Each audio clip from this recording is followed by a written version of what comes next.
Assalamualaikum warahmatullahi wabarakatuh. Apa kabar sahabat-sahabat Iju Senarawan Anak Parit? Pada pertemuan ketiga ini, pada mata pelajaran manajemen berbasis sekolah, kita kali ini masuk ke pertemuan ketiga ya. Judulnya itulah manajemen berbasis sekolah. Jika pertemuan pertama itu kita telah membahas tentang pendahuluan manajemen berbasis sekolah, kemudian pendidikan dan sekolah, yang ketiga kita masuk kepada manajemen berbasis sekolah. Nah, sahabat-sahabat Ijusnawan Parit, manajemen berbasis sekolah dapat diartikan sebagai suatu proses kerja komunitas sekolah dengan cara menerapkan kaidah otonomi, akuntabilitas, partisipasi, dan sustainability untuk mencapai tujuan pendidikan dan pembelajaran secara bermutu. Manajemen berbasis sekolah adalah konsep yang menggambarkan perubahan formal struktur penyelenggaraan sekolah sebagai suatu bentuk desentralisasi yang mengidentifikasi sekolah itu sendiri sebagai unit utama peningkatan serta bertumpu pada retribusi, kewenangan, pembuatan keputusan sebagai sarana penting yang dengannya peningkatan dapat didorong dan dipotong. Nah, menurut Kandoli, manajemen berbasis sekolah adalah suatu cara atau metode untuk memaksa sekolah itu sendiri mengambil tanggung jawab atas apa yang terjadi pada anak didik menurut yurisdiksi dan mengikuti sekolahnya. Sedangkan menurut Judith Kaplan, manajemen berbasis sekolah adalah school-based management, refer to form of education administration in which the school become the primary unit for decision making.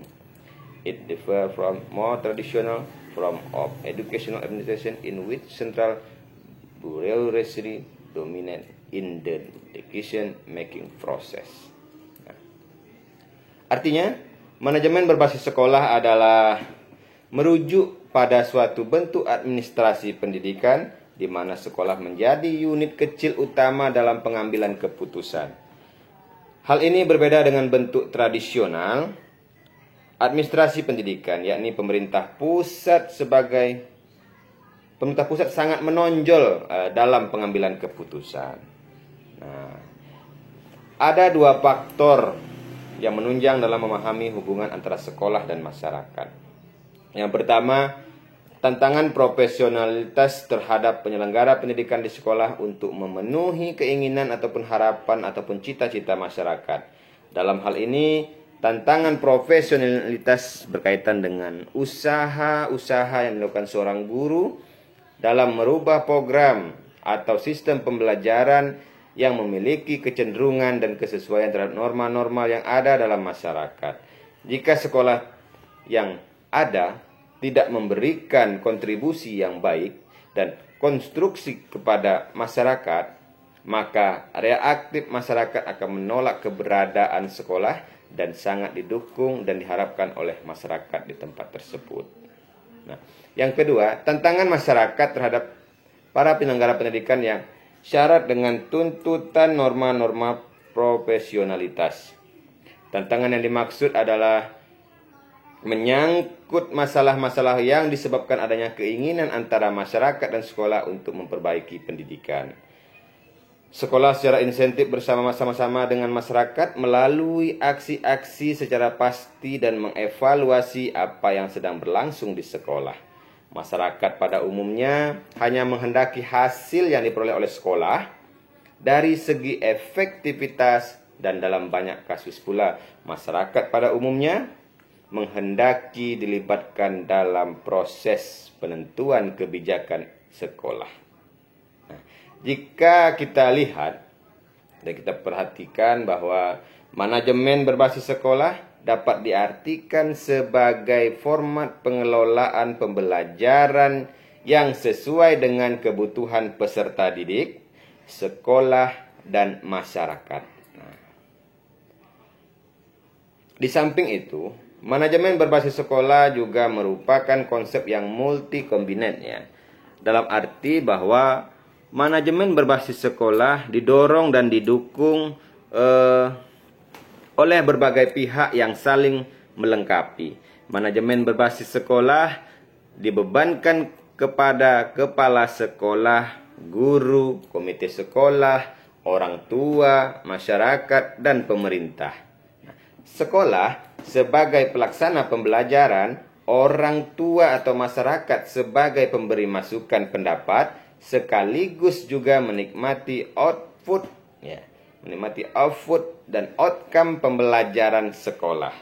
Dan pemerintah sebagai pemegang otoritas resmi bertindak sebagai pendorong, pengawas, serta memberikan opini seluas-luasnya tentang pentingnya kualitas dan kemapanan dalam dunia pendidikan. Nah, dalam dunia pendidikan, khususnya manajemen pendidikan Islam, maka pemerintah itu memberikan kewenangan kepada sekolah untuk memberikan otonomi secara penuh kepada sekolah untuk mengelola sekolah agar sekolah itu bisa bermutu, bisa lebih baik lagi. Nah, dengan MBS juga masyarakat bisa berkontribusi secara nyata ke terhadap sekolah. Bagaimana mereka itu bisa membantu, baik itu secara material ataupun secara opini atau pemikiran. Nah, ini tujuannya tidak lain tidak bukan adalah agar lulusan ataupun tujuan pendidikan sekolah itu bisa mencapai keinginan masyarakat. Artinya, pendidikan yang ada di Indonesia ini dengan adanya manajemen berbasis sekolah, dimanapun mereka berada. Nah, tujuan dari berdirinya sekolah, tujuan dari pendiriannya sekolah tersebut mampu menjawab tantangan-tantangan yang ada, khususnya keinginan-keinginan masyarakat, bagaimana harapan mereka terhadap masa depan anak-anak mereka. Nah, disinilah sebenarnya manajemen berbasis sekolah itu sangat penting untuk diterapkan. Nah, sehingga dengan adanya manajemen sekolah antara pihak sekolah, yaitu kepala sekolah, guru, komite sekolah, siswa, dan masyarakat itu bisa saling berkontribusi sesuai dengan tupoksi masing-masing. Nah, sehingga segala kekurangan ataupun kendala-kendala dalam pelaksanaan sekolah atau proses pembelajaran ataupun yang lain sebagainya itu bisa kita atasi bersama karena adanya saling sinergisitas antara pihak sekolah, orang tua, dan pemerintah. Nah, dengan demikian, terobosan manajemen berbasis sekolah itu juga nanti mampu membawa sekolah itu ke outputnya lebih baik lagi. Nah, karena memang pada dasarnya yang diinginkan oleh manajemen berbasis sekolah itu bagaimana output dari sekolah tersebut mampu menjawab tantangan-tantangan masa depan. Nah, oleh karena itu diharapkan kepada kita semua selaku insan pendidik, maka kita akan coba menerapkan manajemen berbasis sekolah ini agar sekolah kita lebih bermutu. Dengan semakin sekolah kita bermutu, otomatis kepercayaan orang tua, kepercayaan masyarakat untuk menyekolahkan anak ke lembaga pendidikan yang kita punya akan lebih tinggi. Dengan demikian, semakin banyaknya anak-anak masyarakat sekolah di tempat kita, otomatis sekolah kita akan lebih maju, kemudian pendapatan finansial juga makin banyak, dan juga minat masyarakat untuk menyalahkan kita semakin meningkat.